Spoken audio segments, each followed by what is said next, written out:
So that's all the stuff I did at cinema. Oh, wait, what? But I did some Netflix as well. Right, that threw me. Yep. I was so shocked. So I've watched 2 shows on Netflix since we last spoke. Okay. I finished Iron Fist, the Marvel show. Any good? I know have we spoken before about it? No, we haven't. Have we not? No, have you seen it? No. How far have you got with the Marvel shows? I still need to watch Luke Cage. So you did Daredevil 1, 2, and Jessica Jones? Yeah. So just Luke Cage and Iron Fist. Yeah. I preferred it to Luke Cage. Oh, okay. Well, so I'm sure me and you have talked about it not on the show. Yeah. So the start of Iron Fist. Yeah. Poor. Was that the verdict you sort of had? It doesn't start brilliantly. Does the series get better as it goes on, or is it a case of it's sort of the same thing all along? Because I know vaguely what people's opinions have been. Yeah, I wouldn't say it gets massively better as it goes along. Yeah. The thing is, like, in the first episode, I think it's really also that the fight choreography isn't very good, and you think he's meant to be like a brilliant martial artist, right? That's the recurring thing that I've heard. Yeah. It gets a little bit better as it goes, particularly when it doesn't have Finn Jones. Here's the thing. Luke Cage, the best thing about it is the guy that plays Luke Cage. I can't remember his name off the top of my head. Yeah. Iron Fist, the best thing about it is the support cast. Okay. So, like, Finn Jones isn't a great lead, but you've got there's a guy from Banshee. Oh, okay. Which is a show I don't know if we've spoken about on the podcast. But Tom Pelphrey, I think his name is. He's really good. Is it the main guy from Banshee or? No. He's in like one of the later seasons. Oh, okay. I think I've only seen the first 2 seasons of Banshee, maybe. Okay, yeah. He applies to be a police officer, and he's like trying to get out of this Nazi kind of group that he's got himself in. So he's got like all these like horrific tattoos all over his face and stuff, and he's trying to like get away from that lifestyle. And he applies to be a cop. So he's really good in Banshee. He plays a very different character in this, but it was just kind of cool seeing him. You've got Jessica Henwick, who plays like the love interest, I guess, and she's really good.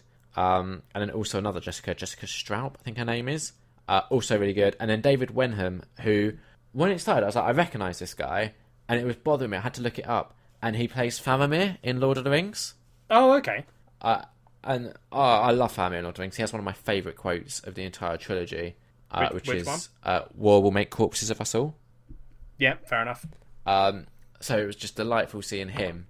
I think the issue with Iron Fist is when it comes to these sort of comic book things, as we discussed on the Wonder Woman episode, I'm always like more drawn towards the villain, and it's why the first season of Daredevil works so well, because I think it did a good job of giving like equal credence to the villain as it did the hero. Yeah. So when the villain's being villainous, you know why he's doing it. Like, you understand his motives, you understand what's led him there, and it almost makes him, like, especially with Daredevil, like a bit sympathetic. Yeah, definitely. And it's always a much more interesting dynamic than when you've got, like, 2 characters who you fully understand fighting, as opposed to just, well, this guy's good and this guy's bad, deal with it. Yeah. And the thing with Iron Fist is it didn't really have a strong, clear villain. Oh, okay. Is there not a, like, main baddie? Not really, no. It does do a good job of like tying into stuff that was established in Daredevil, like the Hand play a big part in Iron Fist. Right, that makes sense with the martial arts. Yeah. And I think it's also what Luke Cage kind of suffered with, where it didn't have a particularly strong villain throughout. But Luke Cage was very separate to all of the others so far, I think. Okay. Whereas this definitely feels like it is part of this universe. So yeah, I'm really excited for the Defenders. I'm really keen to see like our 4 main characters all together, sort of sharing the screen. But I think if any one of them is the most expendable, it is Iron Fist, Danny Rand. That's a shame. It is. I'd give it 3 out of 5. That's not very high. It's a low 3, and I'm being generous. Yeah. 2.5 would also make sense. Painful. So it's the Marvel thing, isn't it? Where you kind of feel like you have to watch it, so you kind of know what's going to happen. It's like with the movies. They've done it in such a way that you feel like you have to watch each one. Yeah. Almost like a soap or something, you know? Maybe that's a bad comparison. I think it was, yeah. I don't know what else you have to be very episodic. I also think, you say it feels like you've got to watch every single one. I think you could easily get away with not watching Some of them. Yeah, but I think Like, I feel like if you hadn't watched, I feel like the ones you've got to watch are probably, you know, Captain America and Iron Man to set up a civil war. yeah. So if you're watching the Avengers, you're going to want to have watched Captain America and Iron Man. Yeah, but then I guess you can not watch Hulk. I don't know. I mean, he's a pretty one-note character. I love the Hulk, but he is a pretty simple character to pick up on. Well, yeah. He doesn't want to be a super angry monster, but he is. Yeah, I like the Hulk. I feel like they haven't done him justice yet in any of the like Hulk standalone movies. They haven't. I feel like everyone's just waiting for there to be a World War Hulk / Planet Hulk.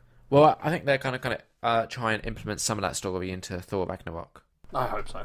I do, but I also do kind of hope that at some point they go, yeah, let's give him his own movie and let's do it, because Mark Ruffalo is so good. He is, that's true. He's probably the best Hulk we've had. Yeah. Anyway, we're getting off track. Yeah, we are.